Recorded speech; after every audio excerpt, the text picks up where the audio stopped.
사랑하는 성도 여러분, 잘 지내고 계시죠? 오늘은 12월 22일 화요일 아침입니다. 벌써 한 해가 다 가고 있고요. 성탄절이 성큼 우리 앞으로 다가왔습니다. 오늘도 그렇고요. 남은 하루하루를 잘 마무리하셔서 2020년 한 해를 하나님께 온전히 드리는 귀한 한 해가 되기를 소망합니다. 오늘 아침도 우리가 함께 보는 이 말씀으로 또 승리하며 사는 그런 귀한 하루 되기를 소망합니다. 기도하겠습니다. 하나님 감사합니다. 이 시간에 저희들이 함께 베드로 전서의 말씀을 놓고 하나님의 말씀을 상고하고자 합니다.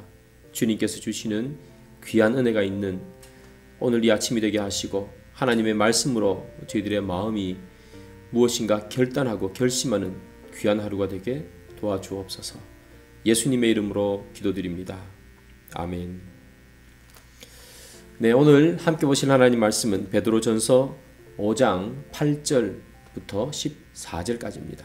근신하라 깨어라 너희 대적 마귀가 우는 사자같이 두루 다니며 삼킬 자를 찾나니 너희는 믿음을 굳건하게 하여 그를 대적하라. 이는 세상에 있는 너희 형제들도 동일한 고난을 당하는 줄을 알미라.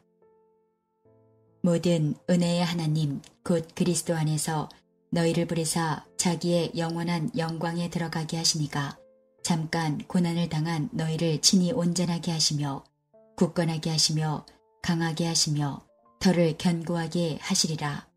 권능이 세세무궁하도록 그에게 있을지어다. 아멘. 내가 신실한 형제로 아는 실로아노로 말미암아 너희에게 간단히 써서 권하고 이것이 하나님의 참된 은혜임을 증언하노니 너희는 이 은혜에 굳게 서라. 택하심을 함께 받은 바벨론에 있는 교회가 너희에게 문안하고 내 아들 마가도 그리하느니라. 너희는 사랑의 입맞춤으로 서로 문안하라. 그리스도 안에 있는 너희 모든 이에게 평강이 있을지어다. 네, 방금 본문을 보셨는데요.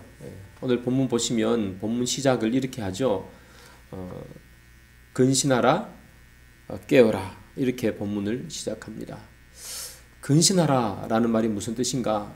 이 말은요 정신을 바짝 차리고 있으라 하는 그런 뜻입니다.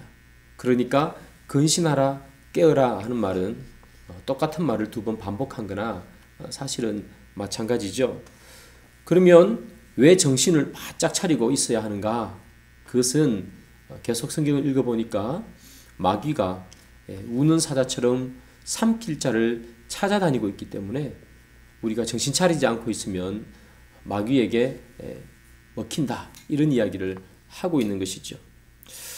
마귀가 우는 사자처럼 삼킬 자를 찾아다닐 때 그때 우리가 해야 할 것이 뭔가? 그것은 당연히 근신하고 깨어 있어야 하는데요. 9절에 보면 조금 더 구체적으로 나오죠. 9절에 이런 말씀이 있어요. 너희는 믿음을 굳건하게 하여 그를 대적하라 라고 얘기합니다.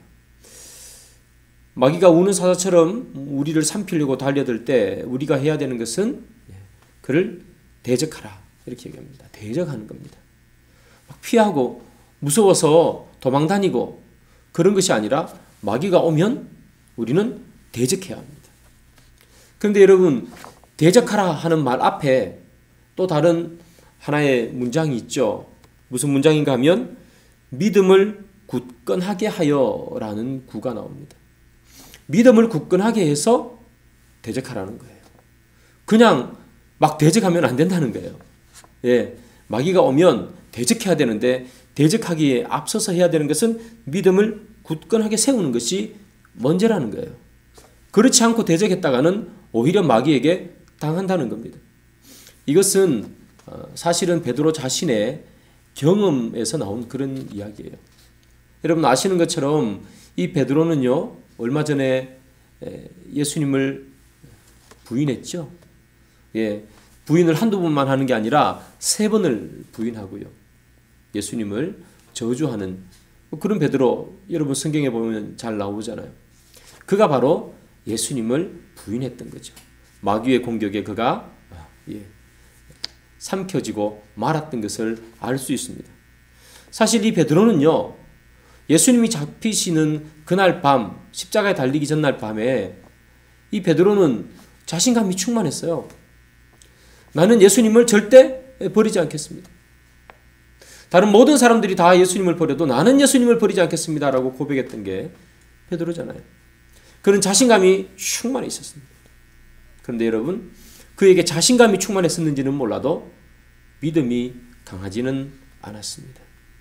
이것을 보면 자신감으로 우리가 세상을 이길 수 있는 것이 아니라 믿음으로 세상을 이긴다는 것을 우리는 알 수 있죠. 더군다나 지금은 네로의 박해 속에 있는 그 상황이잖아요. 역사적 배경이. 그렇다면 여러분, 그 극심한 박해 속에서 그 박해를 이겨내고 승리할 수 있는 것은 뭐밖에 없을까요? 믿음밖에 없는 거예요. 박해? 나 이길 수 있어. 그런 자신감으로 과연 박해를 견뎌낼 수 있을까? 자신감으로는 어림도 없습니다, 여러분.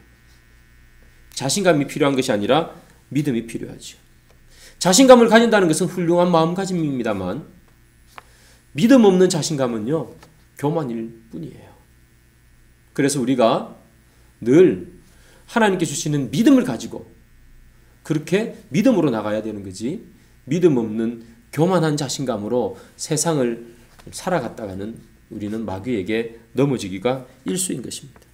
사랑하는 여러분, 여러분은 어떻게 인생을 살고 계십니까? 자신감 있게 여러분들이 해왔던 많은 일들을 속에서 여러분 스스로에 대한 자신감을 가지고 세상을 살아가는 것은 너무나 좋고 훌륭한 것이죠. 패배의식 속에서 살아갈 필요는 없으니까요. 그러나 여러분, 자신감만 있다면 그것은 교만일 뿐입니다. 자신감 위에 여러분들의 믿음을 다하시기를 소망합니다. 믿음이 있는 자신감은 넘어지지 않습니다. 그러나 믿음이 없는 자신감은 베드로처럼 쓰러질 수밖에 없는 자신감입니다. 오늘 본문을 보면요, 10절에서 사실은 또 눈에 띄는 문장이 하나 있는데요. 이런 문장이죠. 잠깐 고난을 당한다라는 말이 있어요. 잠깐 고난을 당한다. 여러분, 지금 이 이스라엘 백성들이, 유대인들이 잠깐 고난을 당하는 것 같습니까? 네로의 박해 속에서 얼마나 오랫동안 고난을 당하고 있습니까? 그런데 잠깐 고난을 당한다고 표현해요, 성경은. 왜 그럴까? 하나님께서 우리가 당하는 그 고난을 무시하는 걸까? 그렇지는 않습니다. 우리에게는 그 고난이 사실은 상당히 긴 시간들입니다.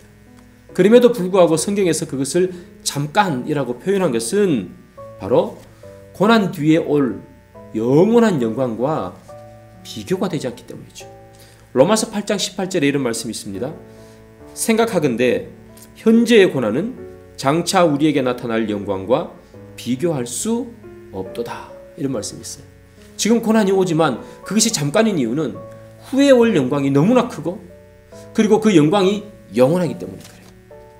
그래서 비록 우리에게 오는 그 고난이 나에게 느껴질 때는 너무나 길고 너무나 강하게 느껴지는 것 같지만, 그러나 우리의 뒤에, 그 고난 뒤에 하나님께서 우리에게 주실 영광에 비하면 아무것도 아닌 것이지. 여러분, 혹여나 여러분들 가운데서 참 긴 고난을 내가 당하고 있다, 참 오랫동안 어려움을 당하고 있다, 여러분 그렇게 생각하는 분들이 계십니까? 사실 인간적인 마음에서는 그럴 수 있습니다. 그러나 여러분, 내가 당하고 있는 고난이 비록 느끼기에 너무 길지라도 여러분들이 또 우리가 받을 그 길고 긴 그리고 너무나 큰 영광을 생각하시면서 그 고난들을 이겨내시는 여러분 되기를 소망합니다. 베드로는요, 이렇게 해서 베드로 전서를 마치는 것 같아요. 그런데 베드로 전서가 끝나는 듯 하다가 불현듯 다시 이 베드로는 펜을 들고요, 또 짧은 글을 쓰기 시작해요.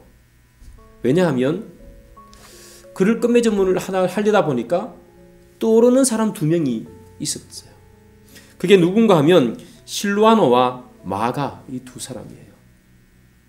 베드로전서를 열심히 쓰고 이제 다 썼어요. 마침표를 딱 찍었는데 떠오르는 사람이 두 명 있네요. 그런데 여러분, 이 두 사람은 그냥 나중에 다른 서신에서 쓰지 뭐 이렇게 넘어가야 될 사람이 아니었던 것 같아요. 그의 편지에 꼭 쓰고 싶은 사람이 있었다는 거예요. 그래서 마침표 찍고 난 후에 또 붓을 들고 글자를 써나가는 거죠. 문장을 쓰는 거죠. 이 실루아누와 마가, 여러분 우리도 이런 사람들이 되면 좋겠다는 생각을 잠시 해봤어요. 어떤 사람인가 하면요, 편지 제일 앞에 나와서 나는 누구누구에게 감사하고 누구누구에게 감사하고 누구에게 감사합니다 라고 편지를 시작하면서 제일 앞에 이름이 써지는 사람도 너무나 훌륭하지만, 제일 끝에 편지를 다 마침 하고 난 다음에 불현듯 이 사람을 내가 빼먹었네 생각나는 사람들 있죠. 있을 때는 아무 크게 느껴지지 않지만 그러나 없으니까 생각나는 사람들인 거예요. 강력하게 생각나지는 않지만 그러나 잊을래야 잊을 수 없는 사람. 사랑하는 여러분, 이런 사람도 얼마나 멋있습니까? 역사의 전면에 나와서 멋있는 일을 하고, 그래서 내 머릿속에 딱 떠오르는 그 사람도 너무나 멋있지만, 그러나 조금 뒤쪽에 있어서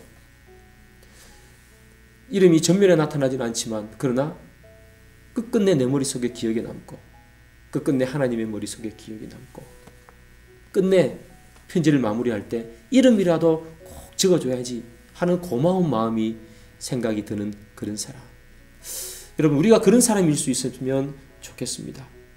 누군가 전부 다 앞장서서고 앞에 서고 그리고 자기 이름 크게 나오는 거 좋아하는 이 세대에 그런 것이 아니라 은은하게 우리의 다른 사람들의 마음속에 늘 거하며 잊혀지지 않는 사람, 한 번씩 한 번씩 떠오르는 그 사람이 될 수 있었으면 좋겠다, 그런 생각을 합니다. 우리 모두가 누군가에게 그런 은은한 향기를, 기억을 남겨줄 수 있는 그런 사람 되기를 소망합니다. 기도하겠습니다. 주님 감사합니다. 이 시간 저희들이 하나님의 말씀을 함께 살폈습니다.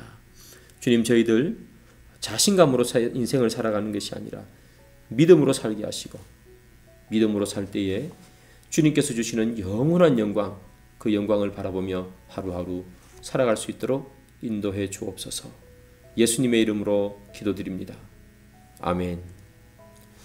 예, 감사합니다. 계속해서 말씀 보시고요, 또 많은 기도의 시간을 가지시기를 소망합니다.